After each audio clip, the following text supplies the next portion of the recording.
what he did was what I thought was what a dad was supposed to do, and then finding out that it wasn't. And so when my mother got remarried, um, I really didn't know what to expect, and it scared the crap out of me. Um, I was on very high alert the whole time, and I knew the man since I was very young, and I was still on high alert. He taught me what a dad's supposed to be like, um, what a man is supposed to be like, let alone what a father and a family man is supposed to be. That is the stepdaughter of this man who started to do it to her when she was just 14 years old. Now, he was sentenced to 100 years in prison, but it's Utah sentences, they're gimmicks. So he's up for parole after serving just 14. I'll unpack it with what details we have at the end. This is the time and place set for a rehearing for Terry Lynn Davis, offender number 194-065. Is that you, sir? Yes, sir. Good afternoon. My name is Ray Reynoso. I'm a hearing officer with the Board of Pardons and Parole, and I'll be conducting your hearing today. Obviously, on video and audio, we do have the victim, Shania, who wishes to make a statement later in this hearing. But I will be taking testimony from you, Mr. Davis, so I will need to place you under oath. If you could raise your right hand for me, please. Do you swear or affirm the testimony you're about to give will be the truth, the whole truth, and nothing but the truth? Yes, I do. All right, thank you. You can put your hand down. Mr. Davis, did you receive 7 days written notice of this hearing? Yes, I did. Did you receive your blue disclosure packet? Yes, I did. And did you have a chance to review the information in that packet? I did. Okay, do you have any questions or concerns about that information? No, no. Okay. All right, thank you. So at this time, Shania, I am going to place you under oath as well. If you will raise your right hand for me. Do you swear or affirm the testimony you're about to give will be the truth, the whole truth, and nothing but the truth? I do. Thank you. You can put your hand down. You may go ahead and make your statement, Shania. Well, I am 28 years old now. What happened to me was a very long time ago. Unfortunately, because of what happened to me, it still has effects on me. Still. I'm so sorry. You're okay. I am in therapy. I've been in therapy ever since. I've been diagnosed with PTSD by the time I was 18, due to what had happened. I became very involved with alcohol and, sadly enough, drugs not long after the arrest, honestly. By the time I was 16, I had my first child. Due to the fact it got me into a very bad state of mind, first off, but also because it made a teenager who was already dealing with hormones as it was, have them be intensified. It made me really hate life. It made it very hard to live life. I couldn't trust anybody. I couldn't trust even older males I've known all my life. I couldn't be around them by myself for years. I became very protective of my sister.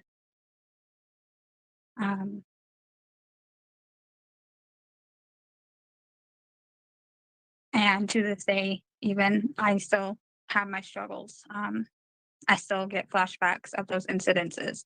I still think about what happened. I have flashbacks even at work sometimes. because of just the most randomest thing happening that will put my mind back into that.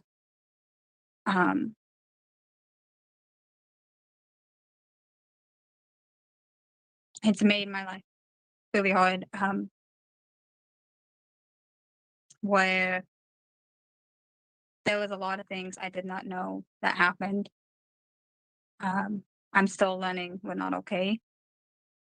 I grew up without a father. And so when he came into our lives, what he did was what I thought was what a dad was supposed to do. And then finding out that it wasn't. And so when my mother got remarried, I really didn't know what to expect. And it scared the crap out of me. I was on very high alert the whole time. And I knew the man since I was very young. And I was still on high alert. He taught me what a dad's supposed to be like. What a man is supposed to be like. Let alone what a father and a family man is supposed to be. My sister is now 16 years old. My mother passed 2 years ago from 5 years battling cancer. My sister now knows what he did to me. She's known for the last few years. My sister wants nothing to do with him. And that was her decision.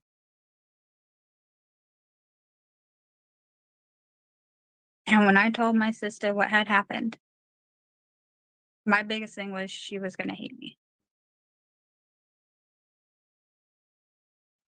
And she did not end up hating me. She hated him. Because not only what she did to me, or what he did to me, sorry, but because of his actions, it made it to where she had to grow up without her father. And she had to know that it broke my mother's heart. My mom suffered constantly till the day she passed with this too. It killed my mother. I don't know what exactly hurt her more. The fact that the man that she loved hit her daughter, or the fact that the man that she loved, who wanted to adopt me, who she had a child with,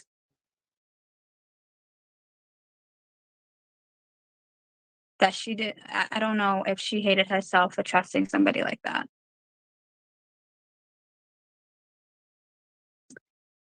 He gave my mom a lot of doubt and a lot of depression. And in the end, it turned into a lot of depression for my sister and a lot of anger. My sister still asks me sometimes to this day on stuff that he would do, because she knows she still doesn't know everything. But she knows the most that he did. My sister is right now, she knows about this hearing. But she is terrified right now that if he gets out, that he's going to want to try to be part of her life, because that's something she does not want. She's still dealing with the heartbreak of my mother being gone. She's still dealing with the heartbreak of knowing what her own father did. But she's being happy on the fact that she has a man in her life that is a dad. And I have to sit there comforting my sister right now, letting her know that it's going to be okay. Why she has to sit there being scared, because she doesn't know if she sees him, if the same thing is going to be done to her.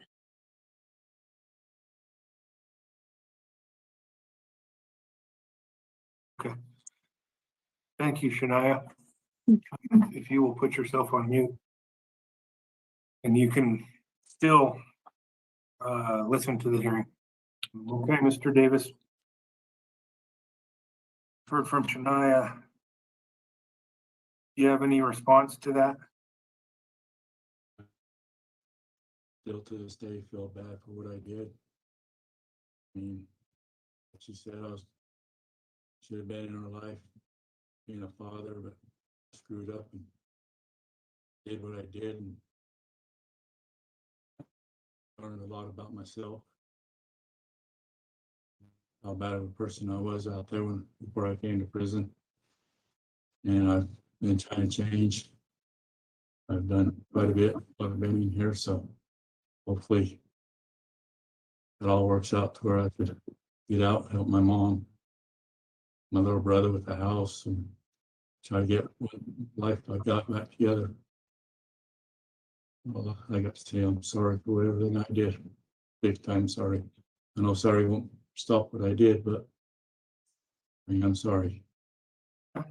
So this hearing was supposed to include a sex offender treatment program memo, but SOTP recommended treatment in the community, correct? Yes, it did. Okay.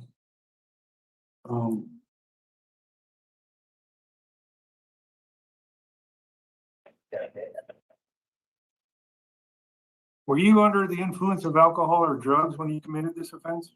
No, I was not.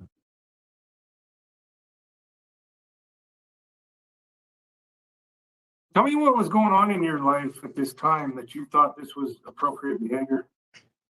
I just want everything just was how I younger life, I was raised, and then I just figured, ask questions, and I got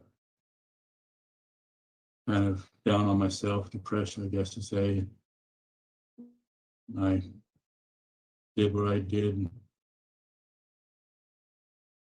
I look back on that and like my mind wasn't even, it should have been back then. So I don't know, I should never done what I did. I should have said no and just stopped everything, and but my mind wasn't working right then.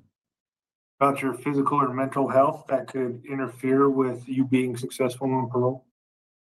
No, I learned a lot. I brought all that up, and I think I can be successful, go my own way. I mean, I'm 100% certain that any treatment provider would be willing to work with you in treatment. Yes, sure. And you mentioned you've done quite a bit since you've been incarcerated, and you sure have. A lot of education classes. Yes, Looks like you recently completed Inside Out Dad. yes. Twice I did that. Okay, good. Some MRT classes. Yep. I mean, very rarely do I see 3.5 pages worth of programming that's been completed, right? Right. So, but then again, you have been incarcerated for a long time. Yes, I have. No disciplinary violations since 2011. Nope.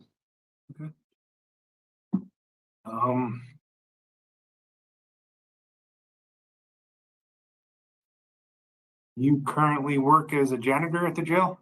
Yes, I do. How do you like that? It's all right. I get out in the section doing something. I like keeping busy.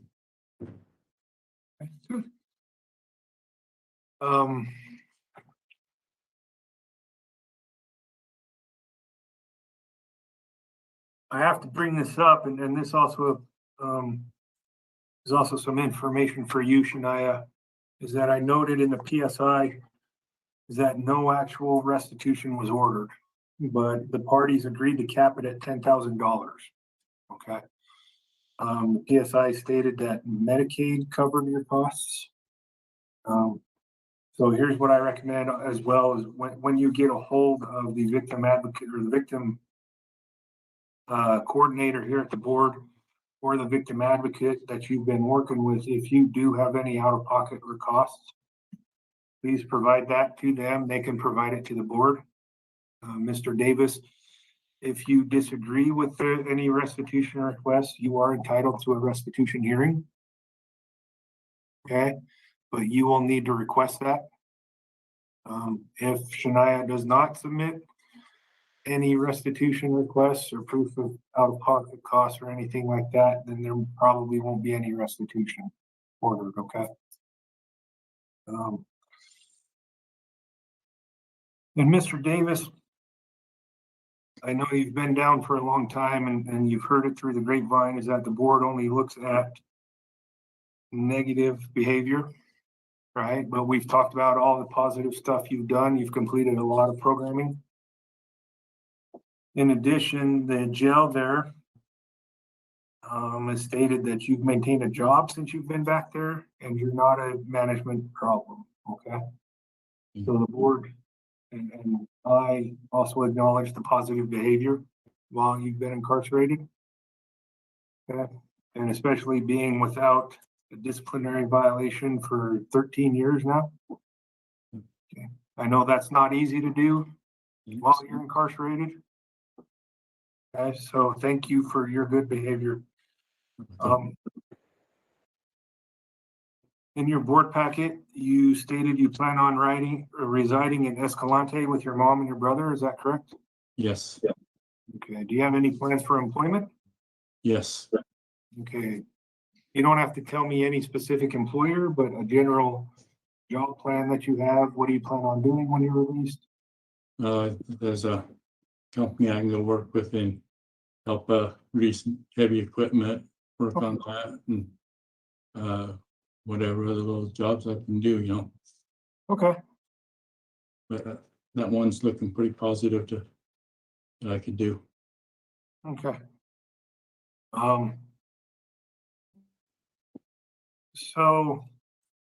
The other thing you are going to be required to do is obtain treatment once you're released. Yep. Okay. Here's my concern, Mr. Davis, is that along with your brother, there was a letter stating that your brother's son, so your nephew, is also residing in this residence, Yes. correct? Okay, is your nephew under the age of 18? No. Okay, I was gonna say, because if you are released and once you're released, you are going to have sex offender A conditions. Yep. Okay, and that means no contact with children under the age of 18. Right. This includes any family members. Yep. As I've explained in a previous hearing, initially, I don't know how long, but once you're released, that condition is not negotiable. Right. Okay, you are gonna have to earn the privilege of having contact with children under the age of 18. Right. Okay, there's also going to be other conditions as part of sex offender A conditions. There's a whole list of them, so we're not gonna go through them. I just want to point that out because that is very, very important. Yep. Okay. Do you have any questions for me, Mr. Davis? Not right offhand, I don't. Do you have anything else you would like the board to know? No, not right off, no. Oh, I did write a letter to a program in Cedar City for the treatment program.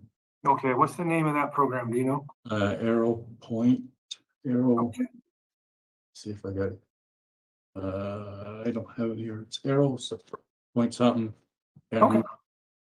That's good enough. That's at least a good starting point. That was my other concern. Obviously, as you know, Escalante is a thriving metropolis that has a lot of treatment provider opportunities, right? Yeah.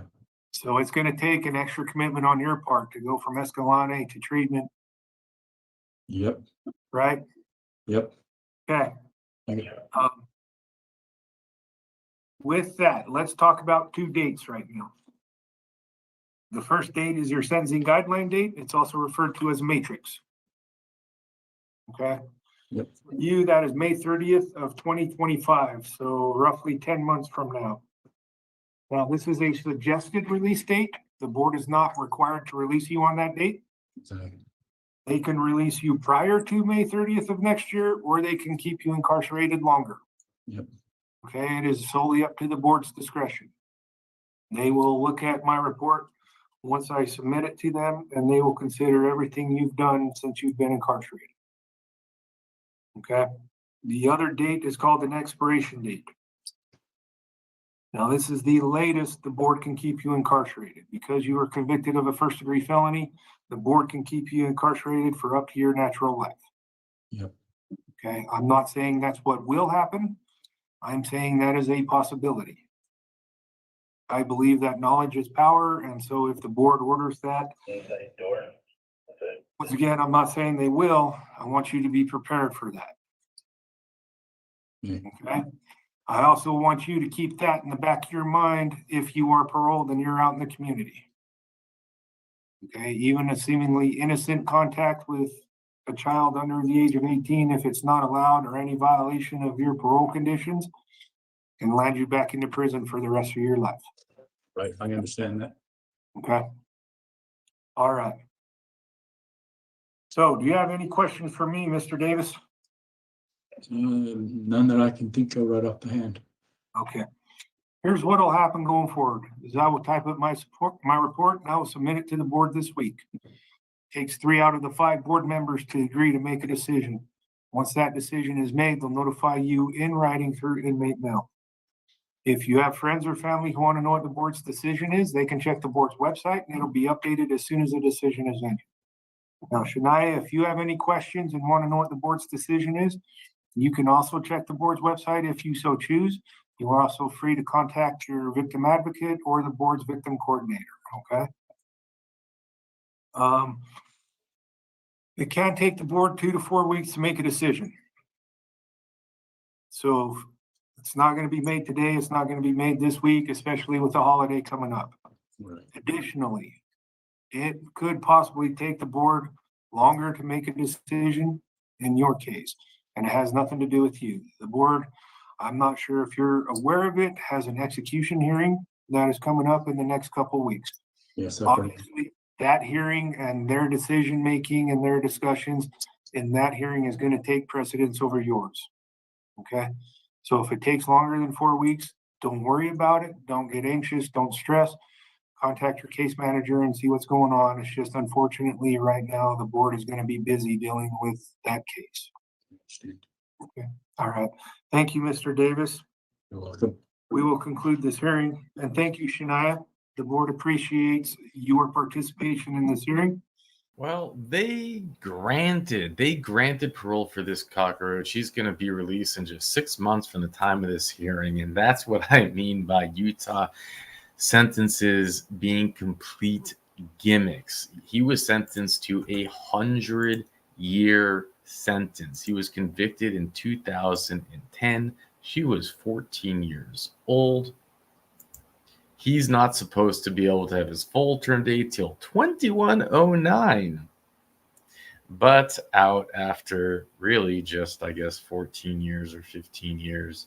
And I mean, again, that's the Utah sentencing guidelines. They're just a bunch. It's a joke. You know, what can you say? So,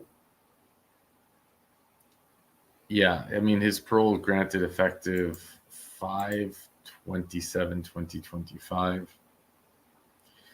I don't have any other information on this. Richard wasn't. There's nothing here because he's just a child, right?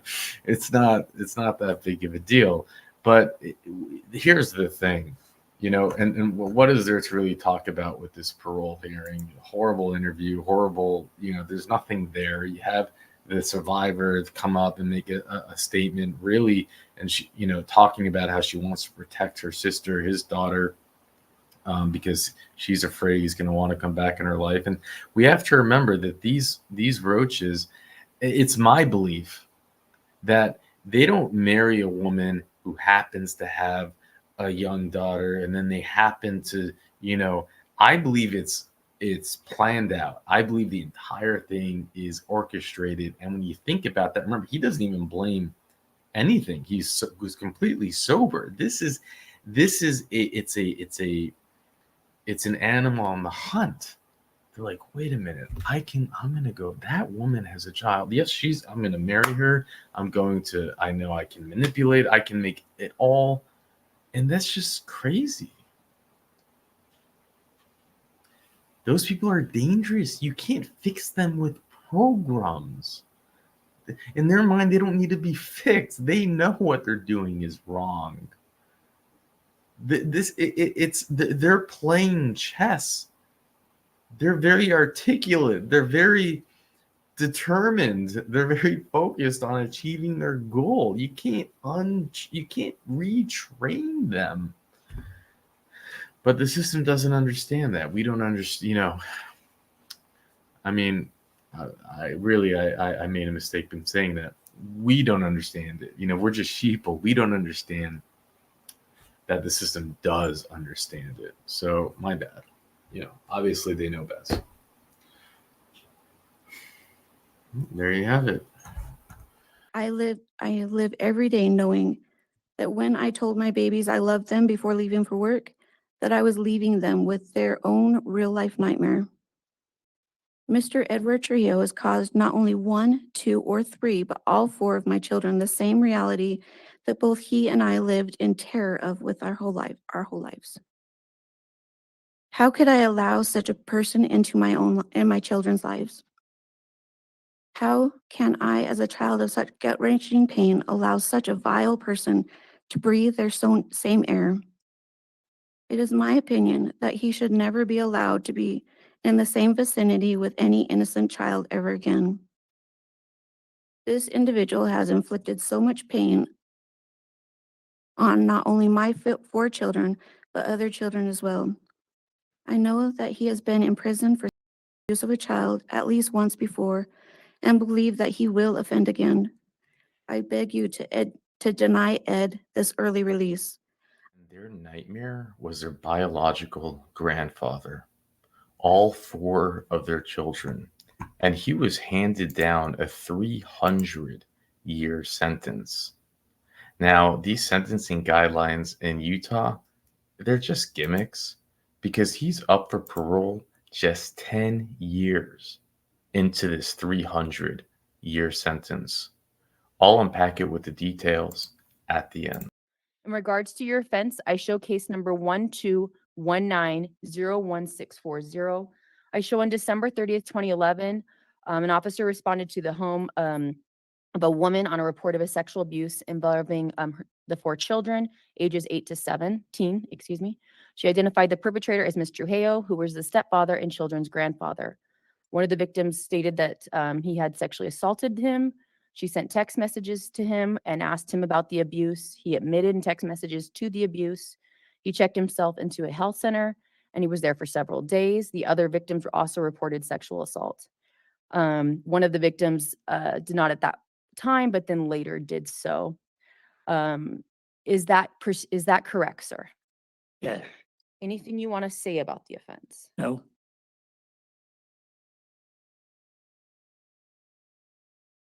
Sir, is there anything you want to say about victim empathy or victim impact? Obviously, the victims are here today. Is there anything you would like to say about how this offense may have affected them?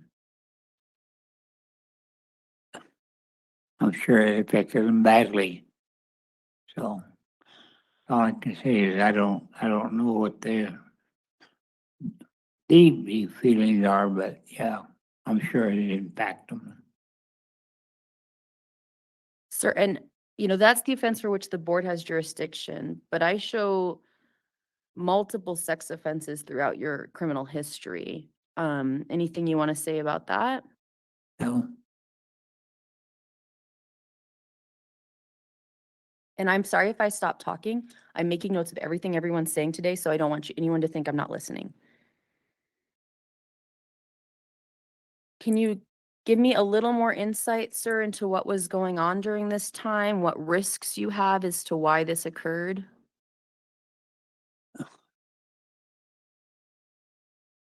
I don't know.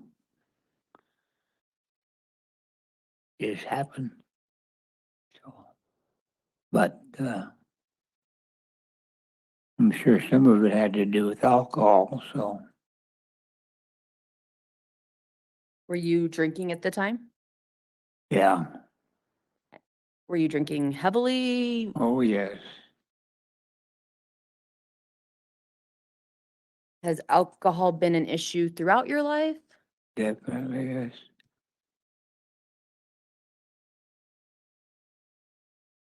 And sir, I'm trying to get as much information as I can because I have your blue disclosure packet, but I want to hear what you have to say, right? But there are obviously people who drink and this doesn't happen. So do you have any further insight into why this offense occurred? No, I haven't, not at the time.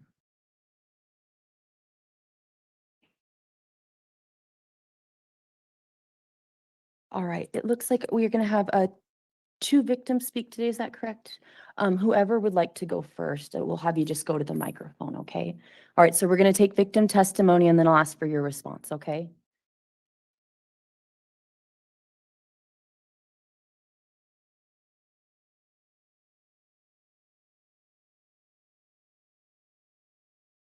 Thank you for coming to this hearing, ma'am. Can you please state your name for the record? And I'm gonna go ahead and swear you in, just like because this is an official proceeding. My name is Kelly Perry. If you could please raise your right hand. Do you swear or affirm that the testimony about to give is the truth, the whole truth, and nothing but the truth? I do. Okay, ma'am. Please make any statement you would like to make today, and thank you again for coming. Thank you. I appreciate you letting me read my statement to you. I am the daughter of Vera Trio. Ed married my mother, and she was with him until she passed away in the September of 2010. On behalf of my family, I request that you deny Edward Trujillo an early release. If it's okay, I have wrote a brief statement for the reason of my objection. I remember when Ed and I talked about our own abuse. I remember I expressed how painful it was to be bound by silence. I remember discussing that we had to hide our real selves so nobody would know how gut-wrenching it was to return home. At the end of the day, I know that the defendant was abused as a child, and I know how much that had caused him, how much pain that had caused him.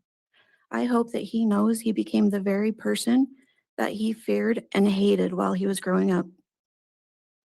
I see my children now and wonder what they would have become if they had not known Ed. Ed has taken the very basic principles of childhood away from them. They learned to be afraid and sad. They learned to wear a brave face while they had the light taken from their eyes. They have learned not to trust anyone, to fear everyone, and to not get close to anyone. I wonder if they ever would known they could be anything that they wanted to be because they were grounded before they could even learn to fly. I see how smart and determined my children are. I see that they get so close to excelling, but pull back so they don't get hurt. Ed has taught my children to hide, to be scared, and to not even trust themselves. I have spent countless hours in therapy and in doctor's offices. I have spent so much time in court rooms. I have lost jobs and job opportunities. I now have the knowledge that every day my babies lived in fear of the defendant. I live every day knowing that when I told my babies I loved them before leaving for work, that I was leaving them with their own real life nightmare. Mr. Edward Trujillo has caused not only 1, 2, or 3, but all 4 of my children the same reality that both he and I lived in terror of with our whole lives. How could I allow such a person into my children's lives? How can I, as a child of such gut-wrenching pain, allow such a vile person to breathe their same air? It is my opinion that he should never be allowed to be in the same vicinity with any innocent child ever again. This individual has inflicted so much pain on not only my 4 children, but other children as well. I know that he has been in prison for sexual abuse of a child at least once before, and believe that he will offend again. I beg you to deny Ed this early release. I ask you to allow my children the safety of knowing that Mr. Edward Trujillo, the man they knew as Grandpa, will never be allowed to hurt them again. Since receiving his parole letter, I have awakened every morning in physical pain, reliving the events that led up to Ed's incarceration. I hope that you allow me and my family the peace to know that he will remain in prison for the rest of his life. In conclusion, I want to say that the title of stepfather and step-grandfather is even too good for this man. That although my children have been victimized by this man and are currently living with the effects from his abuse, that they are survivors and that I am unbelievably proud of them. Thank you for your time. Thank you, ma'am, for your statement. And like I said, I've been making notes of everything you've been saying, okay? Thank you. It looks like we have another victim as well.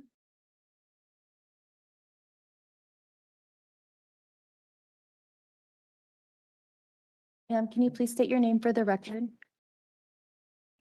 Ma'am, I'm going to go ahead and swear you in, okay? So if you could please raise your right hand. Do you swear or affirm that the testimony about to give is the truth, the whole truth, and nothing but the truth? Yes, Okay, thank you again for coming to this hearing. Please go ahead and make your statement. I am here in front of you all today to share how my life was and continues to be affected by the abuse the defendant Edward Trujillo inflicted on me. I have severe, what some people would call the smallest or simplest things trigger me. If I hear or read the name Ed, I get very nervous and check my surroundings to make sure I am safe, even at work. I do not drink cherry Pepsi, and none of my friends or family will around me either. Even certain smells are triggering for me. The first thing I do when I go out in public is make sure I know the quickest way out. The defendant used to tell me that I could never find someone who would love me and that I'd probably have to marry him. The words, "You'll never find someone who will love you," ring in my head on repeat. At the young age of 19, I married into a very unhealthy relationship that continued to worsen because I truly believed these words that I was told. I believed and still wonder if I will ever be enough or be able to be loved. I felt I couldn't do better, but I am proud to say I am divorced and remind myself daily I am lovable and enough. It has taken years of therapy and trying for the PTSD and nightmares that get so bad that I wake up screaming and or unable to breathe. Needless to say, it is very hard to sleep. In fact, the couple of times I did tell my mom something was wrong, she did ask questions, and I didn't want my parents or any adult to find out what the defendant was doing because I was deathly afraid that he would hurt my family and I. I would also like to say that the defendant has only served about 12 years. That is only 3 years per each of the 4 children he hurt in many ways. I feel the pain and suffering we went through and continue to go through and will have to continue to feel and have to learn how to navigate as our lives continue and change. And as we learn to navigate new relationships, we will never get to live a quote unquote normal life. What I'm trying to say is I do not feel like the defendant has served enough time to serve justice. I also want to say that I am not a victim, I am a survivor, and I will continue to survive because I deserve to survive. Thank you for the ability to sit here and give this statement. Thank you, ma'am. All right, sir. Would you like to make any response? Please put your response, direct your response towards me and not towards any of the people that just spoke, okay? Do you have any response?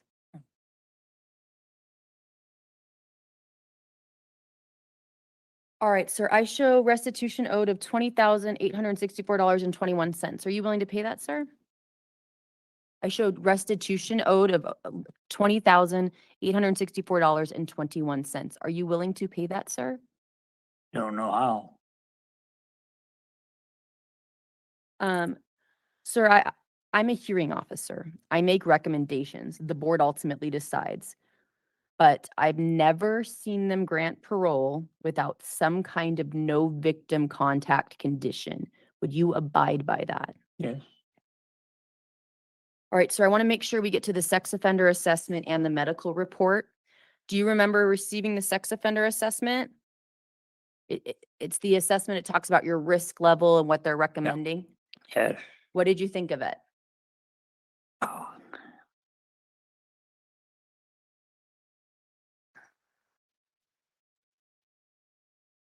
What did you think of it?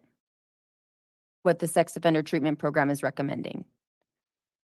I think, to go in deeper into it, but yeah, it was good. So as just as a kind of as a reminder, they are recommending that you complete treatment within the prison. Do you remember that? Yeah. So, and you have completed pre-treatment and Yeah. it noted that, but they want you to complete the full program. Yeah. What do you think of that?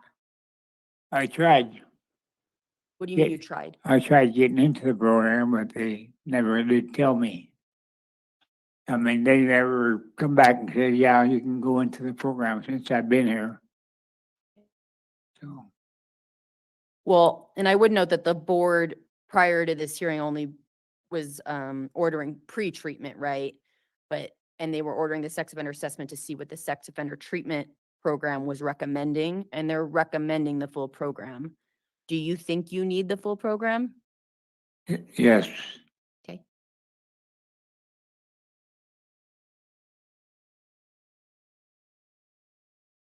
All right. So in the report, it said that you have cancer and congestive heart failure.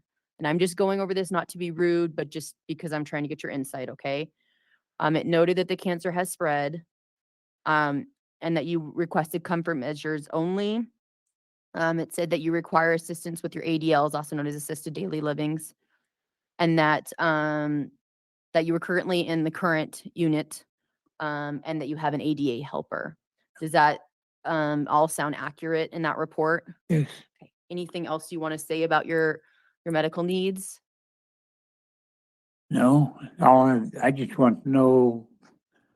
Oh, no, they didn't just tell me what it is and how far it's gone. That's about all. I'm sorry, sir. I'm not sure I understand. I asked them how long I thought they would thought I had, but they won't tell you.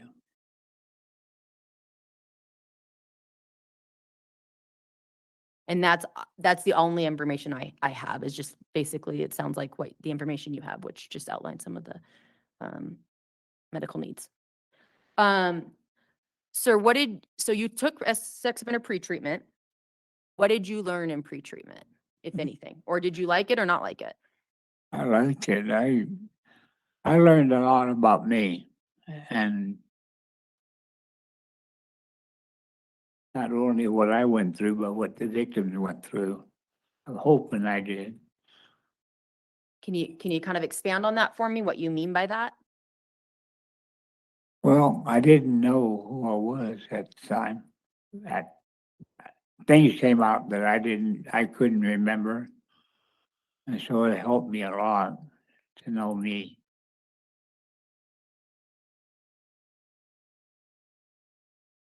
Did you learn, part of that program is about your risks, right? And when I began this hearing, I was asking you a lot about your risk, and I didn't feel like that you really identified any risks. Did you learn anything about those in that program? It could also be more in the core program, which is the longer program that they're recommending. But from my understanding, that you learned something about your risks. Do you remember discussing that at all in the program? It's been a while since I went to that program. I don't remember most of it.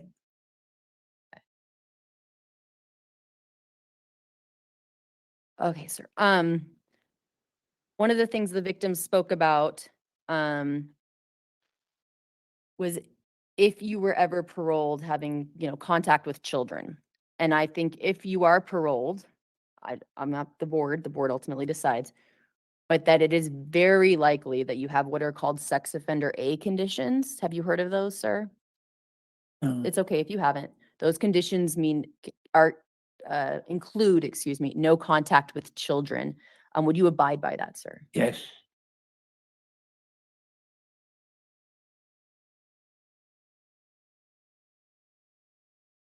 Okay, sir. I would note you have no disciplinary violations. In regards to your release plans, I show that you would like to live in Idaho, with David. Is that correct? yes, Are there any children in that home? no,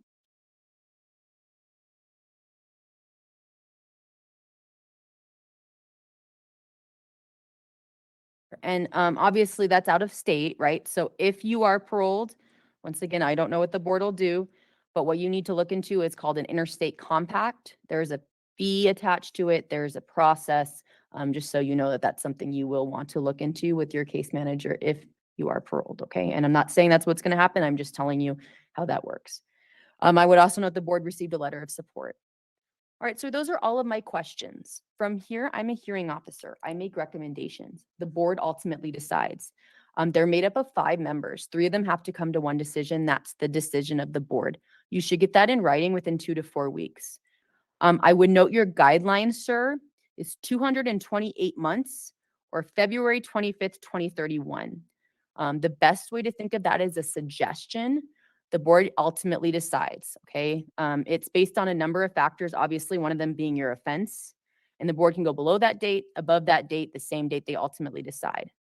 The expiration of your sentence, meaning the longest time the board could have jurisdiction over you, assuming no other offenses, is 2312. Do you have any closing comments or questions for myself or for the board? no. Okay. Well, I appreciate everyone's comments today. I've made notes of all of them. We'll go ahead and conclude. Thank you. So they denied this cockroach, but if you can imagine the insensitivity, insanity, just complete lack of compassion and empathy that the system has for these victims, is that they re-granted this cockroach a parole hearing in 8/2026, 1 year from that hearing date. Now, I don't know if this parole board reads the notes that the parole interviewer leads. I love this interviewer. She is, from what we have seen of her, she is the GOAT of Utah. I mean,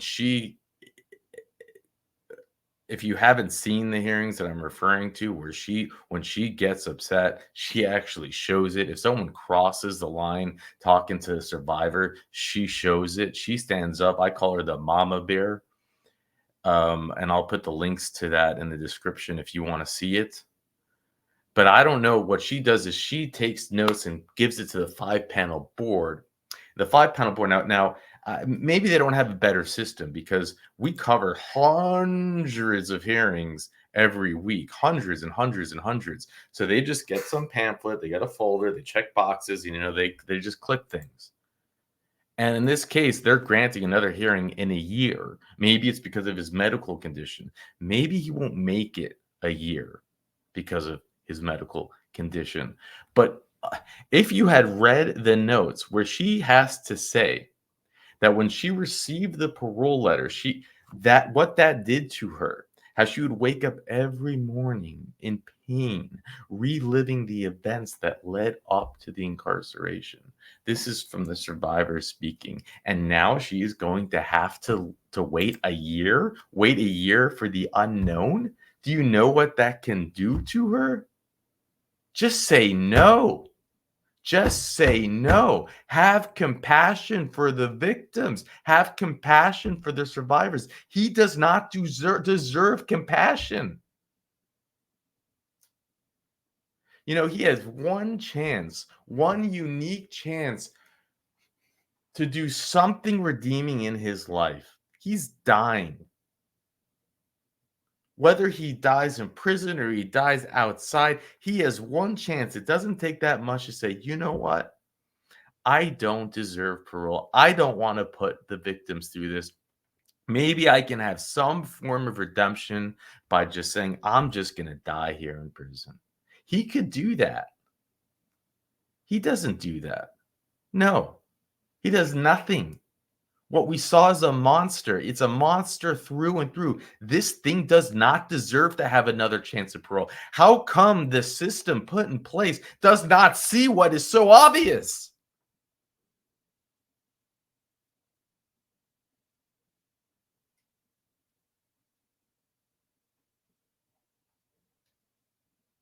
Why would he get a chance? A 300-year sentence. Why?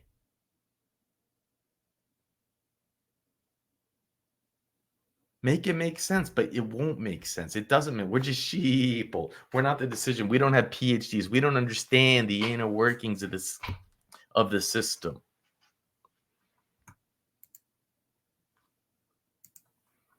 Can you imagine this was only written in 2012? He was only convicted in 2014. It's been 10 years. 4 children for years. Plus, he has his 1989 conviction, right?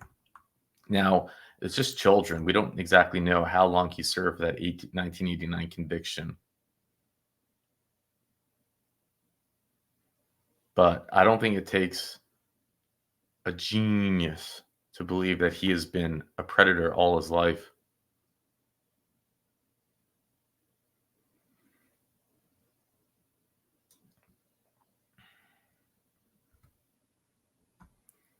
He said nothing.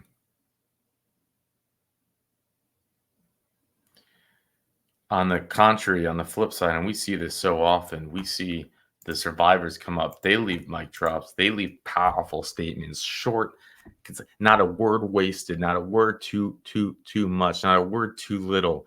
And they talk, and they both end it. We're not victims. We're survivors. We're survivors.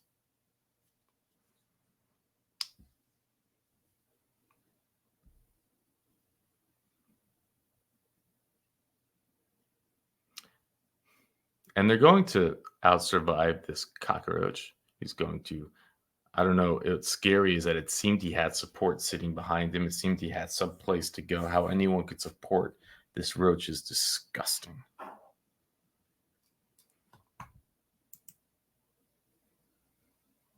It's unbelievable. He's 90 years old. Hopefully he doesn't make it. Imagine if he does. Now it's interesting how he said, I don't know how much time I have left. They're not telling me. And I don't believe that. I believe that they would tell him. I believe, it could be wrong. If someone knows the system better, please put it in the comment section. But I believe that was one more twist of manipulation. He was trying to find out. He was trying to get information from the board. Does the board know how much time I have left? Maybe if they don't know, if they have exact number, maybe that can lead to them just granting me because I don't have time left. But I don't know. At 90 years old with that type of situation, you can't expect as much.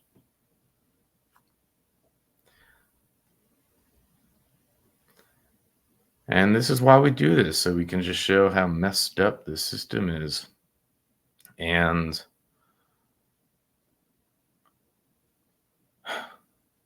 thank you, Richard, for helping tie together these interviews, saying, hey, Mandoo, you got to do this hearing. Because, again, we cover hundreds and hundreds and hundreds, actually thousands. So you got to find the ones that really make a difference.